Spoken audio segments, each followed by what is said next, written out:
All right, man. Let's jump right into this. Let's welcome in Cole Cushna, the host of the Dissect podcast. Cole, first of all, thanks for joining us. Second of all, I've been fanboying for the last hour and 15 minutes or so.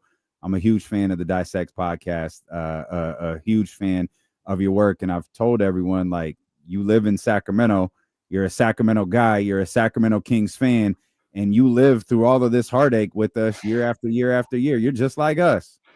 Exactly, man. It's a rough time. It's a rough time right now, as you guys have been talking about. But yep, I've been through the ups and downs, and I'll always be a Kings fan. It's part of the city. It's the heart of the city. So, but it's very tough sometimes. Oh my Are gosh. you one of those guys who's like optimistic? Like, are you like, man, I like the way these rookies are playing. I like Doug Christie. Are you optimistic headed into the year? Usually, are you just like, I mean, I wish I could say yes this year, but the hangover of the Beam team is just still kind of umbrellaing over all of this. And as much as I like the young guys, and as much as I would actually like us to just tear it down, and just root for these young guys and do the whole rebuild thing, it just doesn't seem like that's in the cards, or not, at least not yet. And so I don't know. Just the cast of characters that we have, I love all individually, but I mean, it's not a hot take. Just as an ensemble, they just I have some questions, and so we'll see how it plays out. I'm sure I'll buy in, and once I get to the arena, and I'll convince myself, as we do as Kings fans, that this is going to be great. And but I don't know. I'm still just disappointed. A couple years back, I just think of some of the greatest memories I have as a Sacramento native coming just 2 years ago, and just seeing everything play out. I'm just like, what?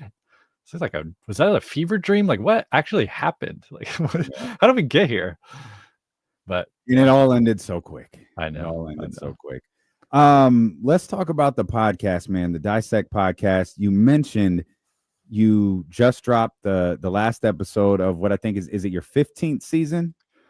It's the 13th full season, but I also have mini seasons. So I don't know, 13 is the official number, but yeah. The last episode came out today on Mr. Morale and the Big Steppers by Kendrick Lamar.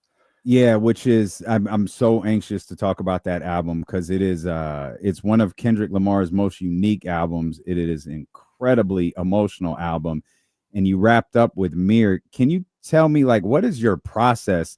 Because it is so incredibly detailed. And Mother I Sober is like, as soon as you said, yo, we're doing Mr. Morale and the Big Steppers, it was like, great. Get me to week 15, 16, whatever it is, because I need to hear a breakdown of this song. What is your process for breaking down these albums the way that you do? Well, it kind of stems from my time at Sac State. Actually, I studied composition and music theory at the Sac State music program, which is really great. It's pretty acclaimed as a state school. It's very well known, and so I kind of fell in love with the analytical process there. Before I went to formally study music at Sac State, I was a self-taught musician and wrote music myself. But that's where I really learned music theory. It's also where I learned to write essays on, when you study music at college, it's typically classical music. So I was writing and researching on Beethoven or Shostakovich, or name your composer. And I really fell in love with that process, because not only would it enrich my connection to the music, sometimes I would actually, for a piece of music that I wasn't quite into just off first blush, like I would do research around it and then contextualize it with what was happening musically at the time, what was happening like historically, socially at the time. I really became fascinated with the way that contextualizing a piece of music could actually change your relationship to it. And so one of the downsides of studying music at a college is that you don't actually talk about modern music, which I always thought was pretty odd. And so when I graduated, I essentially just took the same approach that I used to take at college, studying, let's say, Beethoven, and applied those same skills to Kendrick Lamar. So it was, I mean, a lot of there's like the nitty gritty of just sitting down with the lyrics and doing your research on watching literally every interview, thinking about this music, constantly studying it formally, like just pulling up the lyrics, but also like the music, everything like that. So there is like that there's a lot of kind of grunt work that goes into it. But I would say like just the approach to a Kendrick Lamar type of artist, treating it with the same reverence that we treat these kind of the Beethovens of the world. And I think Mhm. a lot of what I do is essentially just giving that same kind of respect and regard to artists that we typically don't give that kind of respect to, and like taking them seriously. And I think the approach is a lot of my approach is just like philosophically. That's what kind of drives me and informs everything that I do. I think that's one of the really cool things that you do, because it's not just breaking down like the lyrics of a song and the meaning of a song and tracking back to something an artist may have said or in an interview or a magazine or whatever it may be. You'll take a beat and you'll recreate the beat, just like, oh yeah, there's this sinister piano sound that you might not be able to hear, under all of the different things, and then you strip all that stuff out and you play it by itself, and it's like, oh my god, I don't even think I noticed that before. And then all of a sudden you start listening to the record and you hear that uh, piece of music, like the actual music that you pulled out of it, and it just highlights the song even more. Yeah, I mean, you forget that these guys take years, and girls take years to write this music. And these nuances, these details are the kinds of things like people like me obsess over as a musician. I know, like I've made music, I've created those layers, and it's like like these people put so much thought and effort into these compositions that sometimes we kind of just take for granted, just as like a cool vibe, which is fine. Like music is visceral first and kind of intellectually satisfying second in my book. But what I love about pulling those details out is that it can enrich your connection. It can enrich your experience of the song, knowing that, hey, there's this like cool detail. If you really listen to it, you'll hear this detail. And a lot of times those details will relate somehow to the song or the theme of the song. And so it just deepens your connection. And that's kind of exactly why I do the show, because, for instance, Mr. Morale, I love that album, but now having studied it for 6 months and wrote over 100,000 words on it, I, I mean, I have a deep connection to that album now. And it is simply done through giving it my full attention in a way that I think all great art will always give back to you if you give it your attention. You're, I feel like this would be stating the obvious. You're obviously a huge Kendrick Lamar fan. Oh yeah. I think he's the most important artist in our lifetime. And why do you think that? I mean, there's a number of layers to it. I would say conceptual. I mean, I'm most impressed with him conceptually, the way that he is able to craft his albums. Each album has a different concept, and he always delivers on the concept, and the concept always relates to a theme. So, for instance, Mr. Morale and the Big Steppers, that people don't know, is as a double disc album technically, and each song or each side of the album, each disc has 9 songs, and the last song is Mirror. And if you place a mirror in the literal middle of the 2 discs, the 2 sides of the album, both 9 songs, reflect each other. There's connections between each of the songs on both discs. And that's something cool you can say. That's like a, kind of a gimmick, but it symbolically, it relates to the entire theme and meaning of the album, which is self-reflection, introspection, looking at yourself in the mirror, learning not to judge others. And so I say that to say, like, that is one small detail that shows you the kind of concepts that he's working with. And within those concepts, what he has to say, I think, is incredibly important. I think his story represents he's the voice of the voiceless for a lot of people, I think, as is hip hop in general. And just what he's able to communicate about his experience, I think, is very important. It's often not spoken. And I mean, I could turn this into a 50-minute podcast just on that one question. So I'll stop there. But for just there's just a number of reasons. Then you get to him as a performer. You see that at the Super Bowl or his recent tour, like he checks just every single box. But I think what he has to say and the way he's able to communicate it is what makes him, I think, our greatest living artist that we have today. And you've done your very first season was on To Pimp a Butterfly. That's obviously where I was introduced to you. It was actually you had just started My Beautiful Dark Twisted Fantasy Okay. when someone was like, "Hey, you've got to check out this Dissect podcast." And being a Kendrick Lamar fan, it was like this breakdown of To Pimp a Butterfly was of just incredible. You did a season on Damn, and of course, you just wrapped up Mr. Morale and the Big Steppers. The emotion that comes from that album, you talked about what a classic album Mr. Morale is, but we've always talked about on this show what a difficult album it is, because you almost have to treat Mr. Morale like a book, like, because you're Yep. not going to party to it, you're not really going to ride around town bumping We Cry Together. Yeah. Like, it's something you're going to listen, you're going to watch it, like you're going to listen to it like it's a movie, you're going to let it play out like cinema, and it culminates with Mother I Sober, which got the very rare 2-episode breakdown. And it even draws back to subjects he talked about on To Pimp a Butterfly and previous albums. And it really feels like it ties something together, something that I missed listening to the album. And it just absolutely blew my mind when you said it, because it was obvious, but I just missed it, is that Whitney, his longtime partner, had disappeared from the album. Yep.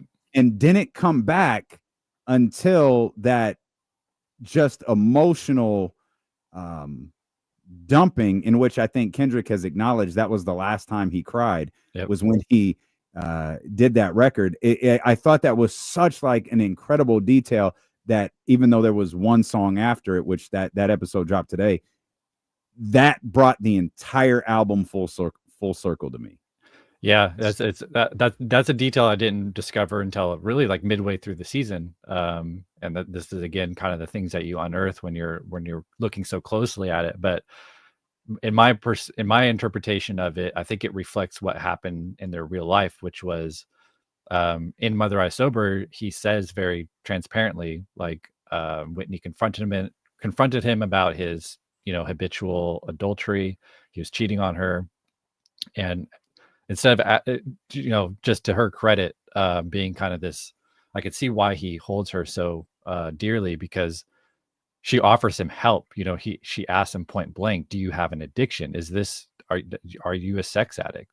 And Kendrick says no, and she gives him a number to a therapist. And in my interpretation, that's the moment that she walks away, because I mean, if you've had people in your life that are struggling with addiction, there is a point where you have to walk away until the person is ready to help themselves. And so narratively on the album, she disappears from the entire second disc. So she's kind of the voice of, she's the one kind of prodding Kendrick to tell the truth and trying to get him to therapy on disc 1. And then the moment disc 2 starts and Kendrick does enter therapy, she disappears. And it's like he kind of had to earn his way back, had to earn that trust and show her that he was serious about really transforming and healing. And it's such a beautiful moment that because she does disappear, and especially when that when she returns at the end of Mother I Sober, after what you mentioned, which is just one of the most powerful and most vulnerable songs that has ever been recorded in the history of music, she returns, we hear his daughter, and it's like just one of the most beautiful things ever captured in art. I think that moment, especially if you're a parent, man, it breaks me every time. And you set that up so beautifully, for the fact that I asked my partner, I asked her to listen to Pimp a Butterfly in its totality before we went to the GNX tour in Las Vegas. And she's familiar with Kendrick Lamar. She works in pop radio. Obviously, she knows exactly who Kendrick Lamar is. But I said, I want you to listen to this like it's a piece of art rather than a piece of music. And she did. She sat down one day and she listened to the entire thing. And the first question she asked me was Kendrick Lamar abused? Mm. And I thought that was such an interesting takeaway. And I knew exactly where she got it from. And then I pointed her directly to Mother I Sober. And when Whitney asked him, do you have it? Are you a sex addict? And he says no. And then you fast forward to Mother I Sober, and he's talking about, they asked if your cousin touched you or whatever it was. And I kept saying no. I kept thinking, is he is he lying? Like, is that his way of telling us like yes? And I'm with Kendrick, you can't listen to anything on the surface. Right. You like listen to it and you try to piece all of this stuff together, and that's probably overthinking. But when you brought up the Whitney line, it reminded me like, oh, that was the first thing she said when she listened to Pimp a Butterfly. And I think it's just such a fascinating, dichotomy. And you have these, this year has been about, the last 2 years have been about Kendrick versus Drake. And it's such a difference in the way you make music. Like, Yeah. one's not right and one's not wrong. They're just very, very different. And you see why they butt heads. You have one talking about, abuse and sex addiction and, losing my, my fiance, my long-term partner. And then you have another one talking about, bend that ass over, let that breathe. Like, and again, Right. there's nothing wrong with it. It's just, they serve two different audiences, but it's such a fascinating contrast into the way music can be made amongst two massive stars. Yeah, I mean the beef was interesting, kind of philosophically, in terms of like I feel like Kendrick was really the reason why he engaged, in my opinion, was to kind of draw a line in the sand, and he was essentially wrestling for the soul of hip hop, and hip hop has kind of splintered in two different directions. It's always had this kind of divide and layers to it, like every great genre does. But recently, it does feel like we are getting more Drake, more of the Drake type of side of the Venn diagram than the Kendrick side, and I think part of this mission, Kendrick's mission this year, starting with Drake, but also everything that he's done since the battle. Um, Even going to like the Super Bowl performance and him choosing to rap. He didn't play the hits. There wasn't a lot of melody at all in the Super Bowl performance. He just went up. He went in front of 130 million people and rapped his ass off for 13 minutes straight. And I think part of that was symbolic in terms of like, let me draw you back to the roots of this thing, the art form. And he said this directly. He wanted it to kind of shine a light on the art form of hip hop. And that goes back to just rapping, kind of put everything else to the side, put all the accolades to the side, the sales, the hits, everything. Let's take it back to its essence, and so that was definitely one of the interesting things about the battle was the way and even in the year since, it's like that line in the sand has been drawn. Not to say you can't enjoy both, but I think what he was trying to highlight, that there is a difference and there is tradition to this thing that we love, and it can't all be fun and games. That there has to be some soul and some heart to this genre that we all love, and it can't just be ear candy. This is an art form, and we need to respect it as such. GNX felt like a departure from previous Kendrick Lamar albums, but there's a fair argument that album, and obviously, Not Like Us and everything that went along with the Drake stuff, launched him into a level of superstardom we hadn't seen before from Kendrick Lamar. Kendrick Lamar, as I'm sure you were well aware, Mr. Morale and the Big Steppers, that was a Golden One Center tour. Damn, that was a Golden One Center tour. Yep. Those days are over. Like, those days are done. GNX, that was Oracle Park. That was Allegiant Stadium. That was multiple days at SoFi. What did you think of GNX? Did you feel did that album, live up to the rest of them despite its departure? Did you feel like it was a necessary evil? Where did you land with Dot's latest? I really enjoy it. It's one I listen to the most. If I, on my personal rankings list, it's probably on the lower side, but if my rankings of what I listen to the most, it's probably on the higher side, which is the brilliance of Kendrick, is that he can do both, and he can do both so well. So what I really enjoyed about GNX was like, there was a freedom to it. And like the work of Mr. Morale, I think, is set up everything that we have seen since. I don't think you get a GNX without Mr. Morale. I don't think you get a Drake battle without Mr. Morale. That personal healing and the liberation that he talks about, that transformation he talks about on Mother I Sober, and kind of getting this weight off his shoulders that he's been harboring for years. Not to say that he's like fully healed or whatever, but you could tell he did just a lot of work through that album and through that period of his life. So to come back with GNX, that is essentially the flip side of the coin in every single way. I really enjoyed it. I like hearing Kendrick have fun. I like Kendrick just kind of rapping, focusing on just the bars. There isn't like a crazy narrative or like concept on GNX. You know, it's pretty straightforward. Mhm. A lot of people compare it to a mixtape, which I think was part of the kind of, if there is a concept, it is something like a mixtape that you play in your Which a lot car. of people thought it was. Like, I Yeah. remember when the album came out, they were like, "Oh, I think this is a mixtape. It's not the real album." Yeah, because when it is a Kendrick Lamar, he set the precedent so high in terms of conceptual work that it's like Right. we're looking for all those things, and when they aren't there, we're like, "Oh, is this just a lesser work, quote unquote?" But I think we've had enough time with it to know that it is. I think it is an album, and I personally, I would love to hear another. I would love to hear another GNX style album Yeah. next. I don't think he needs to go high concept. I love for him to return to that at some point, but I like the bangers just as much as I like A Mother I Sober, you know? It's an evolution of an artist, and it's a beautiful thing to watch.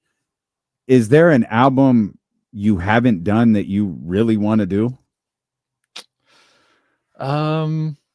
Yeah, that's kind of that's the thought process next, you know, like I haven't really thought about the next season of Dissect. There's a lot of albums and pieces of music that I would like to do, but they don't quite fit the box of Dissect, if that makes sense. I've kind of position myself in a certain demographic in a certain area of music. But I would love to do, like I did a Radiohead season. I would, you know, I'd love to do another Radiohead season. Mm. Trying to think off the top of my head. JID is someone I've been paying close attention to. I'm not sure if you're familiar with his music, but he has a great album called The Forever Story. So that's kind of been on the short list for a while. I don't know. Do you have any suggestions? Anything you want me to do? So no, that's funny. One album I always talk about that the album that changed the way I listen to music was Ready to Die. Yeah. The 1994 classic from Biggie changed it. That was the because we talk a lot about, you know, obviously we have this show here, but you know, we do the afternoon show on 102.5, so we're locked into like all of the new music that comes out. We've got to pay attention to all of that stuff. Yeah. And Ready to Die was the first album, even like I think I was 13 when that album came out. It was the first time where I understood, like, okay, put the album in, hit play, and then let it go to the end. Don't go straight to Big Papa. Don't go straight to Juicy. Don't catch up late. Right. Hit play and let the album play through. And that was the album that taught me the art of music, because I always describe Ready to Die as cinema. It's a movie. It has a beginning, it has a middle, and it has a very, very definitive end.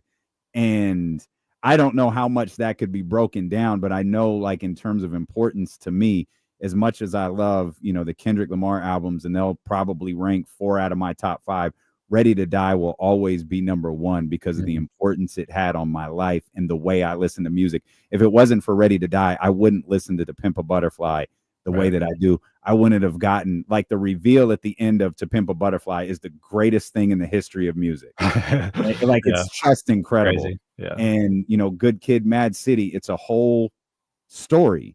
I wouldn't understand that if it wasn't for Big. Yeah, I had that album too when I was a kid. That was one of my first CDs. I didn't understand it. I was too young to understand what was going on at the time. But yeah, I've always been drawn to hip hop, even as a small kid, for whatever reason. Yeah, that I have some very vivid memories of like some of the skits on that album. Yeah, the more explicit skits when I was like 10 years old. I was like, what does that sound? Learn to skip those. Yeah. just move past those skits. Yeah. But whatever you do next, know that I'm locked in. We're locked in. We'd love to have you back on this show anytime, but I am a huge fan of your work, and have been hoping to have this conversation with you for the better part of 5 years now. Oh, so awesome. I'm appreciative, my man. Thank you. Yeah, appreciate all your work too. Like I said, I'm a huge Kings fan, so I'm very tapped in to what you guys are doing, what Deuce and Mo is doing. You know, all the I'm that locked in to a season ticket holder for like 6 years now. So I'm tapped in. So appreciate your work too. Indeed, my brother. We'll get through the heartache together, my man. Yeah, for sure. Together. Thanks, Cole. Appreciate thank you. Appreciate it.